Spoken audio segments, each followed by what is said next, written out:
PM Modi একটা স্পষ্ট বার্তায় ঘোষণা করেছে, ভারত কারোর সামনে মাথা নত করবেন। আর এই দৃঢ় ঘোষণার সঙ্গে সঙ্গেই শুরু হয়ে গেছে একের পর এক চমকপ্রদ পদক্ষেপ। এইমাত্র খবর এসেছে, ট্রাম্পের হুমকিকে একেবারে উড়িয়ে দিয়ে ভারত আমেরিকান ডলারে ট্রেড বন্ধ করার জন্য আরবিআইয়ের মাধ্যমে একটা শক্তিশালী নির্দেশ জারি করেছে। সহজ ভাষায় ডলারের রাজত্বের দিন শেষ বলে ধরে নিন। আর এই ঘটনার মাঝেই হঠাৎ করে রাশিয়ার প্রেসিডেন্ট পুতিনও ভারতে ছুটে আসছে। কিন্তু আসল মজা হলো, তিনি একা আসছেন, সঙ্গে নিয়ে আসছেন একটা বিশেষ নিউক্লিয়ার অ্যাটাক সাবমেরিনের প্রস্তাব, যা বিশ্ব রাজনীতির ময়দানে ভারতের শক্তিকে নতুন উচ্চতায় নিয়ে যেতে পারে। এই সাবমেরিনের বিশেষত্ব কি জানেন? এটা ভারতের হাতে থাকা নিউক্লিয়ার সাবমেরিন থেকে সম্পূর্ণ আলাদা। ভারতীয় সাবমেরিন যেখানে নিউক্লিয়ার হামলার জন্য তৈরি, সেখানে রাশিয়ার এই সাবমেরিন জলের নিচে লুকিয়ে থেকে বছরের পর বছর শত্রুপক্ষের ওপর নজর রাখতে পারবে। আর শুধু নজর রাখাই না, এটা আমেরিকান এয়ারক্রাফট ক্যারিয়ারের মতন শক্তিশালী যুদ্ধজাহাজকেও সরাসরি আক্রমণ করে ধ্বংস করার ক্ষমতা রাখে। অর্থাৎ এটা যেন ভারতের হাতে একটা অদৃশ্য তুরুপের তাস। ফলে বলতে পারেন যে ভারত সরাসরি ট্রাম্পকে চ্যালেঞ্জ করছে, যা করার করে না। ভারতের কাছেও পাল্টা জবাব রয়েছে। আর এই পদক্ষেপে ট্রাম্প যে মারাত্মক ক্ষিপ্ত তা বলাই বাহুল্য।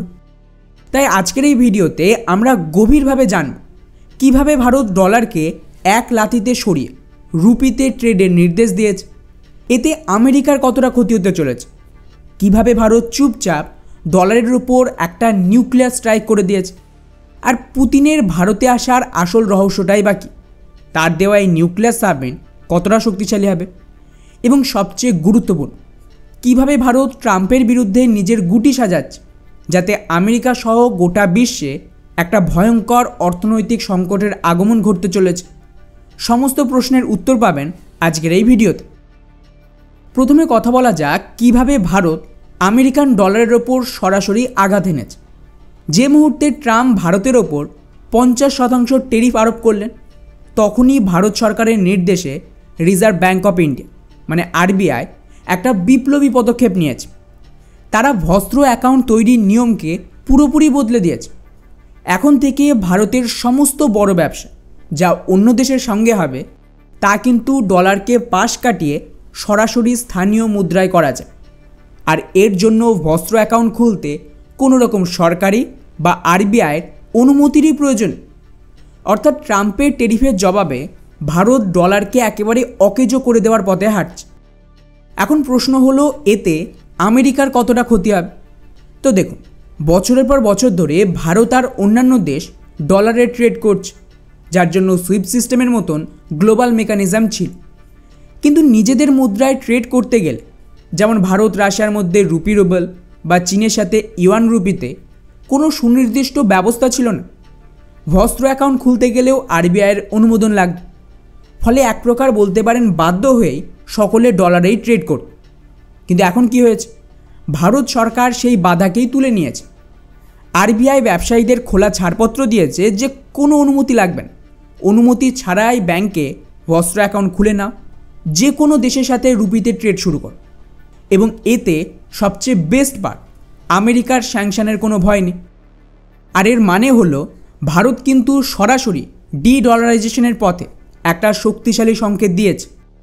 এমনিতেও চায়না, ভারত, রাশিয়া সহ ব্রিক্স দেশগুলো এর প্রস্তুতি নিচ্ছিল। আর এখন ভারত আনুষ্ঠানিকভাবে এই মিশনে যোগ দিল। ডলারের ট্রেড কমিয়ে নিজেদের মুদ্রায় ট্রেড শুরু করে আমেরিকার আধিপত্যকে সরাসরি চ্যালেঞ্জের মুখে ফেলবে ভারত। আর এর যে কতটা ভয়ানক ফল হতে পারে, সেটা কয়েক মাস পর বাজারে ধস নামলেই আপনারা নিজের চোখে দেখতে পাবেন। কেননা শীর্ষ বিনিয়োগকারী আর অর্থনীতিবিদরা ইতিমধ্যেই বাজারে ধসের ভবিষ্যৎবাণী করছে। ইন্টারেস্টিংলি, এদিকে ভারত আমেরিকার বিরুদ্ধে এই পদক্ষেপ নিয়েছে, আর ওদিকে রাশিয়ার প্রেসিডেন্ট পুতিন তড়িঘড়ি ভারতে ছুটে আসছে। অজিত ডোভাল নিজে বয়ান দিয়েছে পুতিনের সফরের জন্য সমস্ত প্রস্তুতি সেরে ফেলেছে। আর এই সফরের সময়টা লক্ষ্য করুন, ট্রাম্পের ট্যারিফ ঘোষণার ঠিক পরেই এই সব কিছু ঘটছে। আর শুধু তাই না, রাশিয়া তো এও জানিয়েছে এই সফরে পুতিন ভারতকে আকুলা ক্লাসের নিউক্লিয়ার অ্যাটাক সাবমেরিন লিজে দেওয়ার প্রস্তাব দেবে, তাও আবার ইউক্রেন যুদ্ধের মধ্যে। ফলে এটা খুবই গুরুত্বপূর্ণ, কারণ আজকের দিনে আমাদের কাছে কোনো নিউক্লিয়ার অ্যাটাক সাবমেরিন নেই। ভারতের আরিহান ক্লাসের সাবমেরিন রয়েছে, কিন্তু সেটা ব্যালিস্টিক মিসাইল সাবমেরিন, যাকে নিউক্লিয়ার স্ট্রাইক করা বা ব্যালিস্টিক মিসাইল লঞ্চের জন্য ব্যবহার করা হয়। অন্যদিকে এই জাতীয় nuclear attack submarine ballistic missile launch করে না, বরং এটা জলের নিচে লুকিয়ে থেকে শত্রুর যুদ্ধজাহাজ, অন্যান্য সাবমেরিন, এয়ারক্রাফট ক্যারিয়ার এগুলিকে আক্রমণ করে। যদিও ভারত নিজেদেরও নিউক্লিয়ার অ্যাটাক সাবমেরিন তৈরি করছে, কিন্তু ততদিন রাশিয়া থেকে ওদের সাবমেরিন লিজে নেওয়ার প্ল্যান রয়েছে। পুতিন এবারে ভারত সফরে তার একটা অফার দেবে। ফলে আপনাদের জানিয়ে রাখি যে এই সাবমেরিন মোটামুটি ১,৫০০ কিলোমিটার রেঞ্জের ক্যালিবার অ্যান্টিশিপ ক্রুজ মিসাইল দ্বারা অ্যাটাক করতেও পারে।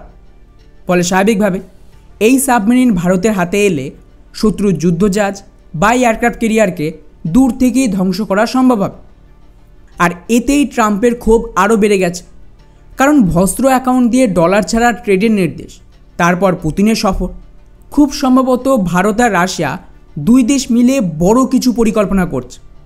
খবর তো এটাও আসছে চীনের বিদেশ মন্ত্রীও তড়িঘড়ি ভারতে আসছে। ব্রাজিলের রাষ্ট্রপতিও পিএম মোদির সাথে ফোনে কথা বলেছে। তাহলে কি ডলারের কবরে মাটি দেওয়ার সময় এসে গেছে? এখন আসল রহস্যটা কী হবে তা কিন্তু পুতিন ভারতে এলেই স্পষ্ট হয়। আপনারা কি মনে করেন, এই ঘটনা কি বিশ্বকে একটা নতুন দিকে নিয়ে যাবে? নিচে অবশ্যই কমেন্ট করে জানাবেন।